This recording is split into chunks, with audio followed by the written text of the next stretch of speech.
Okay, spring and summer are the hottest times to buy a house, and with interest rates still low, a lot of people obviously are looking into purchasing things. Definitely. Got to do that soon. Fox 5's Allison Morris is here to help you figure out exactly what you can afford, because you can dream, but then there's reality, right? Yeah, and it's tough to make those calculations. A lot of people think, well, I pay this for my rent, so I can afford this in a mortgage, and it doesn't always... Right, it's not a linear calculation like that. No, not at all. As you guys mentioned, May, June, and July are typically among the most popular times to buy a house for a whole lot of different reasons. There's usually a ton of inventory, first of all. People who have gotten tax refunds may use them to help with down payments and closing costs, and families like to move over the summer oftentimes because it's easy for the kids to start a new school in the fall, things like that. But how do you know if this is truly the right time for you?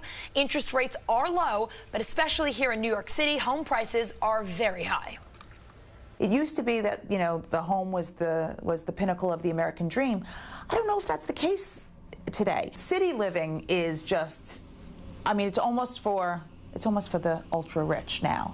You have to have enough to put 20% down. You have to figure out a nice cost calculation of rent versus buy. Are we going to be staying 5 years or longer? All these things play into it.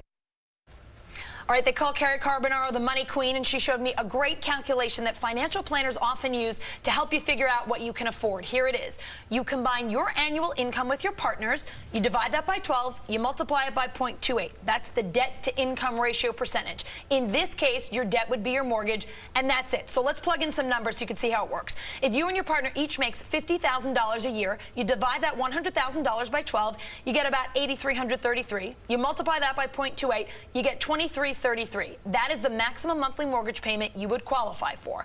You want to figure out how much more debt you can take on or more expenses on top of that mortgage?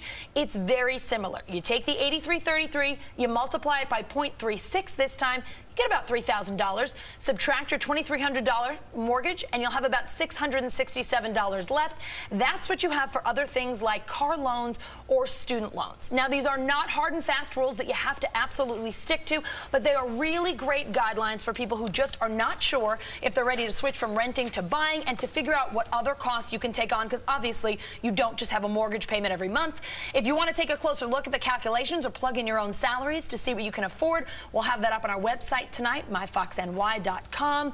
But it's a great way to just try to figure out how much you can budget for a month, because people don't think about the extra things, even closing costs. Right. Those can really Last thing you want to do up. is get into a house and realize you have no extra money to do anything. There's no turning back then, right? Yeah, it's too late. It's cool. All right, thank you.